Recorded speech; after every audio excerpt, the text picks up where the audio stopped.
जिस तरीके से देखो एक कंट्री सुपीरियर होती है, एक थोड़ी-सी इन्फीरियर होती है, उसी तरीके से देखो जो लैंग्वेज होती है ना, वो भी थोड़ी-सी सुपीरियर और इन्फीरियर मानी जाती हैं अब।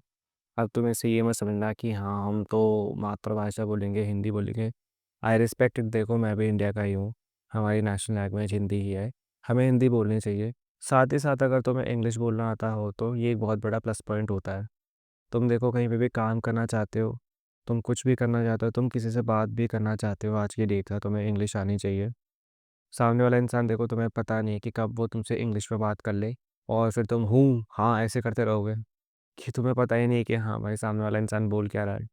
देखो ऐसा मत करो। मैंने तुम्हें बोला था कि हाँ सोसाइटी के साथ चेंज हो जाओ। इतना भी नहीं देखो कि तुम्हें खुद को ही डिस्ट्रॉय कर लेना चाहिए, चाहे सोसाइटी कोई गलत चीज़ कर रहे हो तुम भी करो, वो नहीं। लेकिन देखो जहाँ बात आती है कुछ सीखने की, एक नई चीज़ को अपने लाइफ में देखो अडॉप्ट करने की, जैसे कि एक लैंग्वेज इंग्लिश, तो देखो ये तुम कर सकते हो इजीली। इसमें इतना टाइम भी नहीं लगता। बस तुम्हें सोचना चाहिए कि हाँ ये काफ़ी इंपॉर्टेंट है तुम्हारी लाइफ के लिए भी, चाहे वो बूढ़े से बूढ़ा इंसान हो या फिर छोटे से छोटा इंसान हो। देखो बच्चे को भी, बूढ़े को भी, जवान इंसान को भी इंग्लिश आनी चाहिए अब। देखो तुम्हें थोड़ा-सा और अच्छा देखा जाता है, तुम्हें मतलब थोड़ा-सा ना अच्छे से रिस्पेक्ट करी जाती है, अगर तुम इंग्लिश में बोलो तो। हिंदी देखो बोलनी अच्छी बात है, हिंदी में हमें बोलना चाहिए, हमारी नेशनल लैंग्वेज है। लेकिन साथ ही साथ मैं तुम्हें बोल रहा था, अगर तुम्हें एडिशनल एक चीज़ और आती है, इंग्लिश बोलना, एक दूसरी लैंग्वेज जो कि अब बहुत ही कॉमन है। देखो कहीं पे भी काम करने जाओगे, अगर जॉब भी करना चाहते हो, अभी 11th-12th में हो, जॉब करोगे आगे, इंग्लिश चाहिए। सबसे पहली बात देखो कम्युनिकेट किस में करोगे, हिंदी में नहीं करते ऑफ़िस में। देखो बड़ी-बड़ी एमएनसीज़ एंड बड़ी-बड़ी जो कंपनीज़ होती है वहाँ पे इंग्लिश में ही बात होती है, सारी चीज़ें। सारी की सारी चीज़ें एम्प्लॉइज़ के साथ भी, बॉस के साथ भी, सबके साथ देखो इंग्लिश में बात होती है। अगर देखो तुम अब जॉब कर रहे हो, तुम्हें अभी भी इंग्लिश नहीं आती, देखो आगे जाके काफ़ी दिक्कत होगी, प्रमोशन नहीं मिलेगा। तुम्हें बोला जाएगा कि हाँ, तुझे इंग्लिश नहीं आती, पहले इंग्लिश सीख क्या। तो इसी को अभी समझ लो। देखो काफ़ी इम्पोर्टेंट है। तुम्हें अब सोचना चाहिए कि हाँ, अगर तुम्हें इंग्लिश अभी तक नहीं आती, देखो तुमने बहुत सारा टाइम वेस्ट कर दिया है। लेकिन अभी भी देखो तुम्हारे पास टाइम है तो तुम इंग्लिश को सीख सकते हो। इंग्लिश को अभी भी देखो सीखोगे नहीं, अभी भी बस एक ही एक्सक्यूज़ दोगे खुद को कि इंग्लिश तो देखो अंग्रेज़ों की लैंग्वेज है। ये अगर बोलते रह गए देखो तुम्हारा कुछ नहीं हो सकता। तुम देखो यूट्यूब भी मत देखो, यूट्यूब भी इंडिया ने नहीं बनाया। ये भी बाहर के लोगों ने बनाया, ये मत देखो, फ़ोन भी मत देखो तुम। अब इसे समझो थोड़ा-सा। ऐसा नहीं कि देखो तुम अगर इंग्लिश को सीख लोगे, एक नई लैंग्वेज को सीख लोगे तो तुम अपने देश के साथ कोई खिलवाड़ करोगे, एक ट्रेटर बन जाओगे तुम। ऐसा नहीं होता, इसको समझो। तुम्हारी जो लर्निंग होती है वो तुम्हारी सुपर पावर होती है। अगर देखो कुछ इस ज़िंदगी में लर्न नहीं करा अच्छे से, कुछ सीखा ही नहीं देखो, तो क्या फ़ायदा? तुम देखो आज ही आज ट्राई कर सकते हो सीखने का। तुम्हें कुछ नहीं करना, अपने पैसे भी खर्च नहीं करने, अब तो यूट्यूब पे सब कुछ अवेलेबल है फ्री में। तुम टीएस मदान या फिर अवल इंग्लिश करके एक चैनल है, जो कि बहुत फ़ेमस है। वहाँ पे जाके देख लो उनकी प्लेलिस्ट, बेसिक से लेकर एडवांस तक तुम्हें सारी चीज़ें मिल जाएँगी।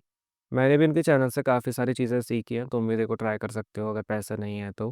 वेल मैंने 8th क्लास में इंग्लिश को सीखना शुरू कर दिया था और 8th से लेकर 10th तक देखो मुझे काफ़ी अच्छे से आ गई थी, मैं फ्लुएंट हो गया था। लेकिन मैं फ्लुएंट किसी इंस्टीट्यूट में जाके नहीं हुआ था, मैं बस खुद से बात करके हुआ था। तो ये ट्रिक समझो, अगर तुम्हें फ्लुएंट होना है इंग्लिश में, पहले तो देखो तुम्हें रूल्स पढ़ने पड़ेंगे, वो तुम किसी इंस्टीट्यूट में जाके लो या फिर देखो टीएस मदान या फिर अव्वल इंग्लिश, जो कि यूट्यूब पे अवेलेबल है फ्री में। देखो उनके चैनल पे जाना और वहाँ पे जाके अच्छे से सीखना, बस तुम्हें इतना ही करना है। वेल एक ट्रिक जो थी, जो कि मैंने जिस तरीके से अपनी जो फ्लुएंसी थी उसे बिल्ड करा इंग्लिश में, वो था कि खुद से बात करना।